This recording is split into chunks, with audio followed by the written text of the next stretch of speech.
The second I rolled through the gates of Oakwood Estates, I felt it. That unmistakable tingle of being watched.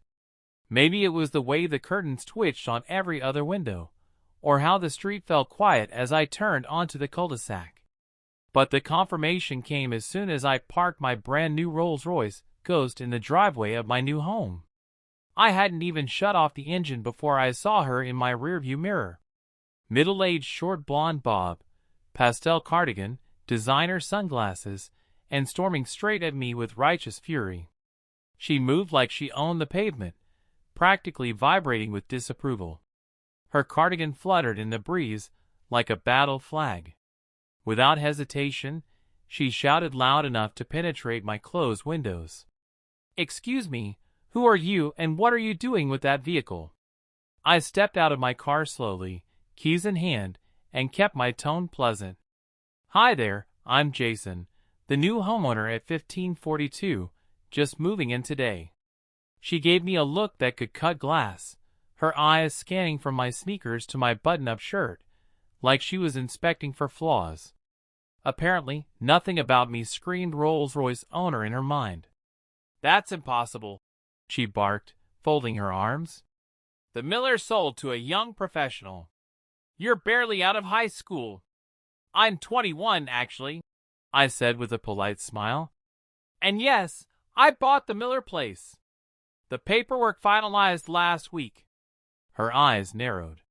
She began circling the car like a shark, taking in every inch of it. "Nobody your age can afford this kind of car unless they've stolen it. I'm calling the police. We don't tolerate criminals in Oakwood Estates."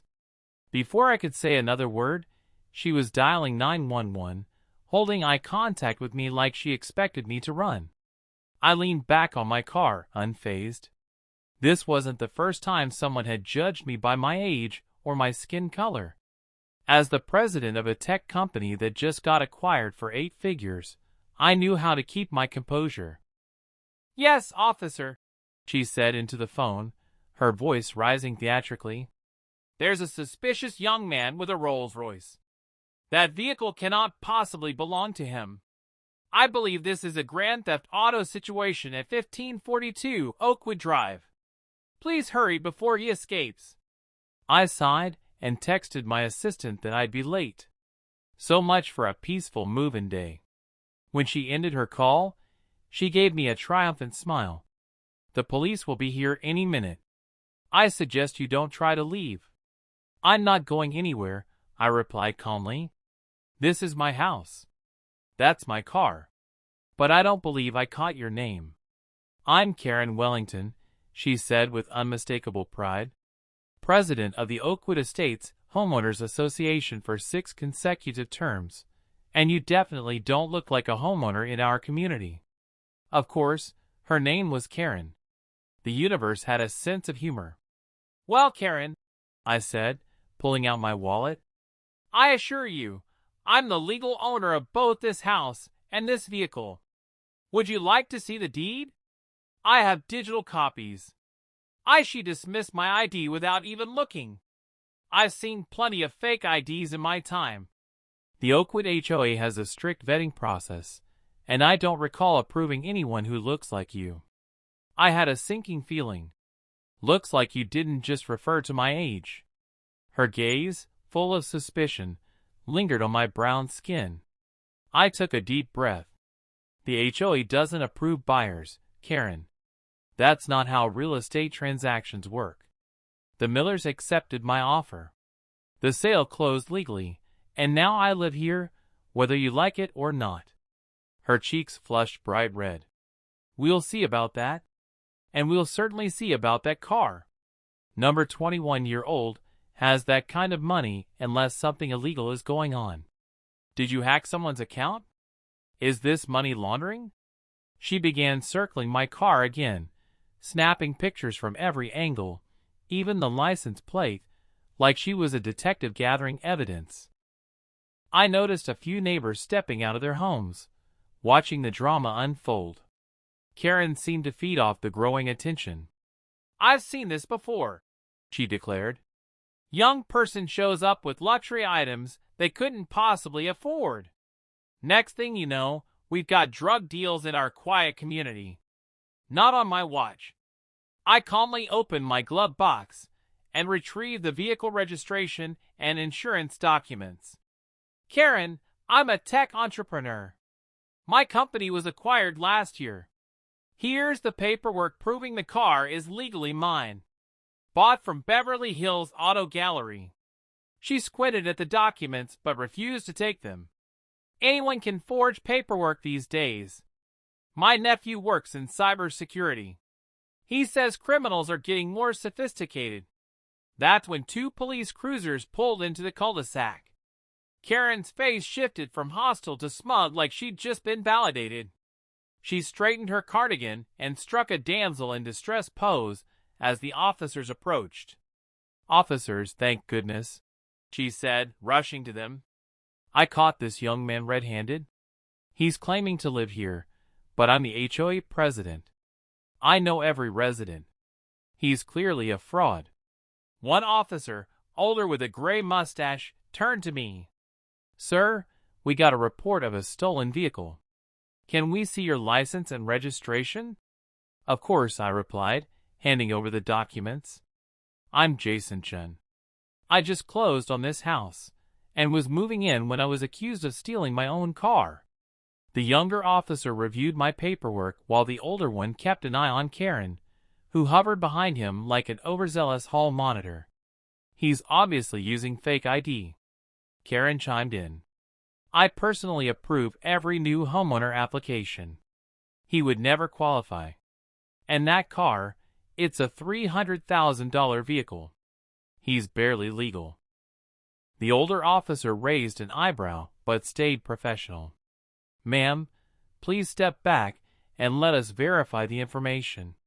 The younger officer finished his check. "Everything matches," he said quietly to his partner. "Vehicle's registered to him. No flags. Insurance is current. House deed shows transfer recorded last month." Karen must have heard because she grew louder. "That's impossible. Check again. He must have hacked the system.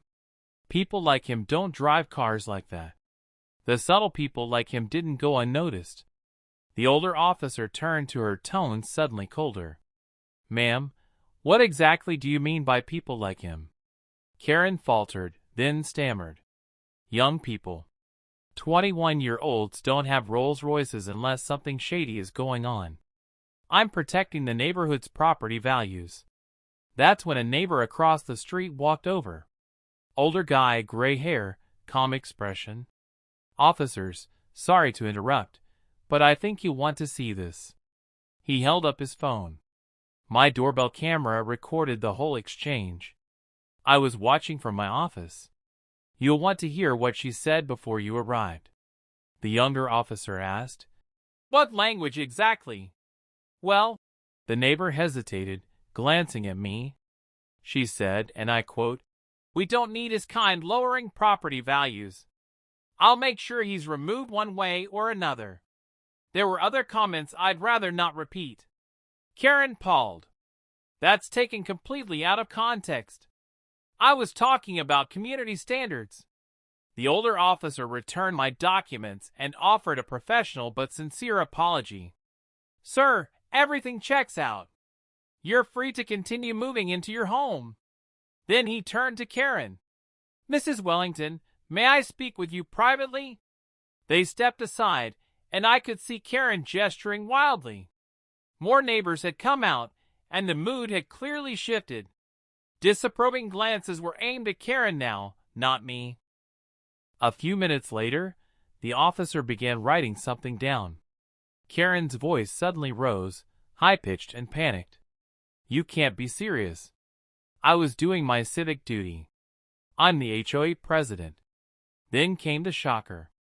The officer calmly recited Miranda rights to her as she stood frozen. "Karen Wellington, you are under arrest for filing a false police report and for verbal harassment with discriminatory intent. Both are misdemeanors." "This is outrageous," she shouted as she was escorted to the cruiser. "I was protecting our community. This is reverse discrimination. I'll have your badge."